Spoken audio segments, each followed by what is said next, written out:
360. I'm Thad Fairley, here with Mississippi State University Police Officer, Patrol Officer, Steve Westbrook. Thank you for coming. Mr. Yes, sir.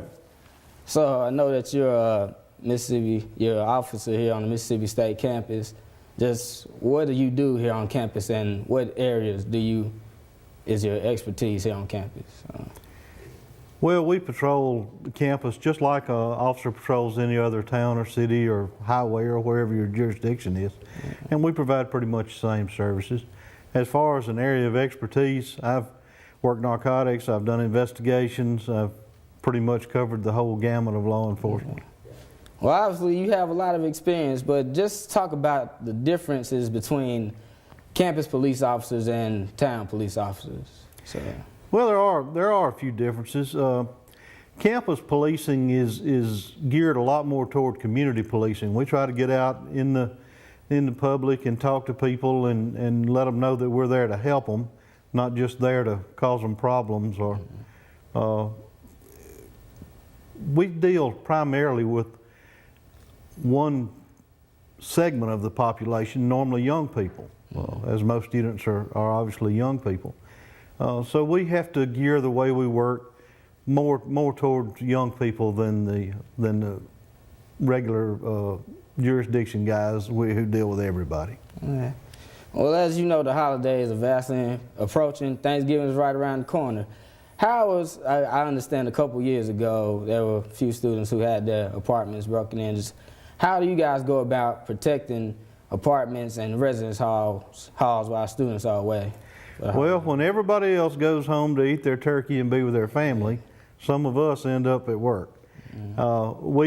We actually scale down some. Not everybody works like we do typically when everybody's here, but we have an adequate number of officers on hand, and we actually walk through the buildings and just keep an eye on what's going on while everybody's gone. Okay. And again, this has been a crazy year. You've had various shootings in many different campuses. Just, do you guys do any special training to prepare for certain instances such as the shooting here or the Missouri incident? Just how do you guys prepare for those situations? Well, I've been in law enforcement for a long time, and the active shooter thing is really a fairly new thing. It's actually probably not happening more, but it's gained more attention than it has in the past. And therefore, yes, we do train especially for active shooter situations. We usually have 2 and sometimes 3 sessions per year where it may be 2 or 3 days of real intense active shooter training. We use simunition rounds where you actually, I promise you, when they hit you, they hurt bad enough that you don't want to get hit with them. And it's pretty intense training. But to answer your question, yes, we do train specifically for those circumstances. Do you guys go anywhere, like to certain areas? They have one place where you guys go to train? Actually, there's 2 different major training organizations that specialize in active shooter, and our department has been through both.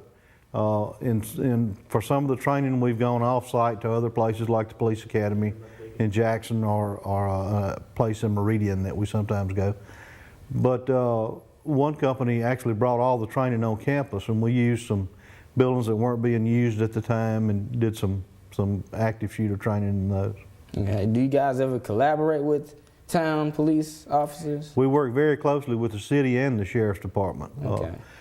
We actively do investigations of crimes together, crimes that may have originated on campus and spilled out into the county, or vice versa, crimes that started in the county and ended up on campus. We very, very frequently work with city and county authorities. And we have done some training as far as the active shooter thing with some of these other agencies. Okay, well, thank you very much, Mr. Westbrook. Pleasure to have you again. Enjoy it. When we come back, Abigail Strickler will be here with entertainment news. Stay tuned.